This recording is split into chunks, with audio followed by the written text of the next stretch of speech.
So the Pittsburgh Steelers just made a move for the final piece of this offense. And these connections keep coming out everywhere. I've got to cover it. The most recent connection is with one Terry McLaurin of the Washington Commanders to your Pittsburgh Steelers. Now, this is a true story. The Steelers did, in fact, make a move for Scary Terry. It's confirmed that they did, in fact, reach out.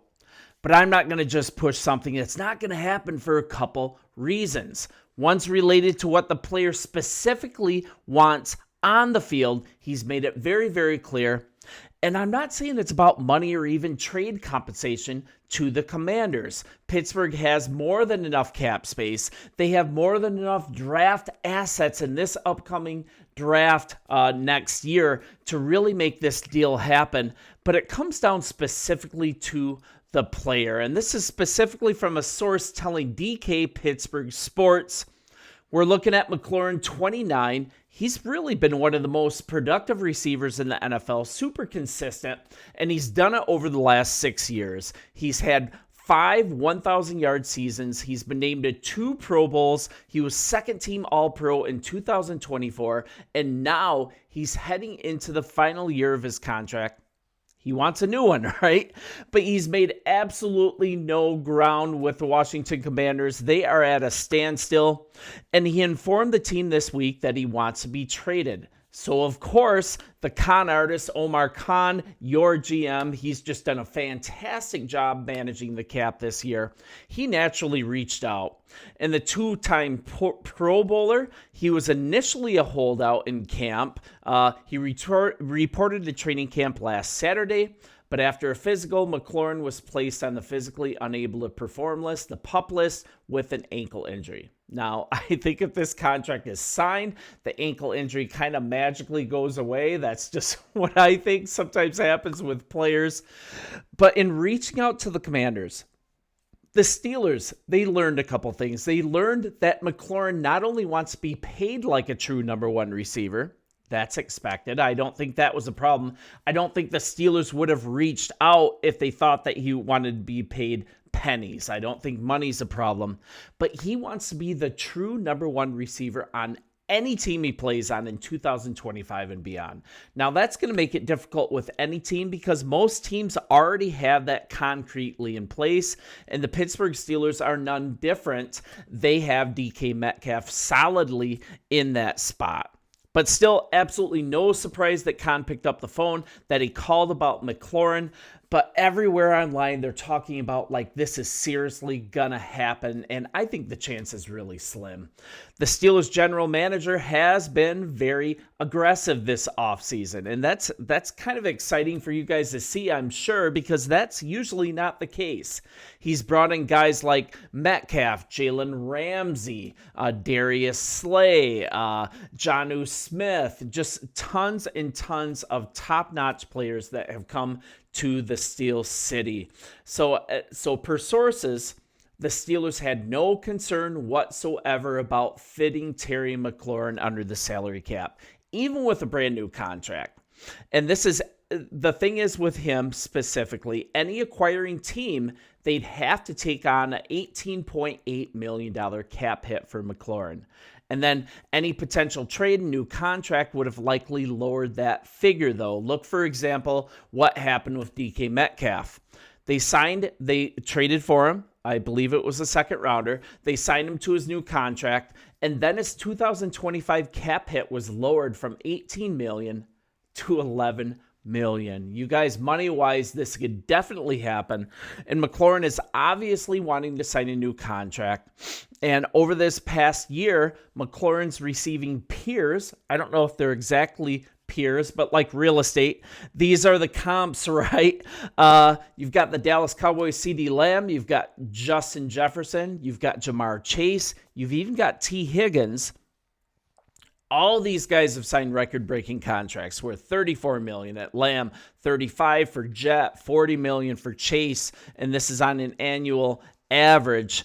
And after 6 years as a starter, 2 Pro Bowl nods, McLaurin, he really wants a contract along those lines.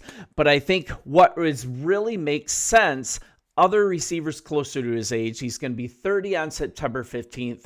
Might be a little more realistic. And this is from Yahoo Sports, Jory Epstein. While McLaurin has averaged 1,118 receiving yards per 17-game season, he joined the league in the good old days of 2016. That sounds like forever ago.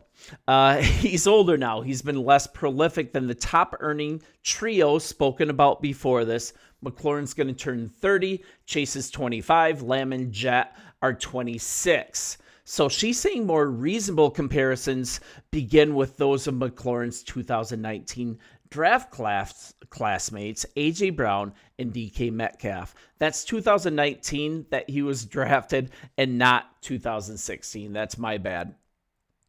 So they're looking at his comp not being Lamb, not being Jefferson, not being the 40 that Jamar Chase is getting. They're looking that he's a little closer to, I believe, like the 31 million that DK Metcalf is getting per year. That seems to slot him in a little more reasonably. That's likely what any team would sign for him. And the Steelers have been tied to just about any receiver during this offseason. I've tried to be disciplined with my videos, but this is obviously ever since they traded George Pickens to the Cowboys.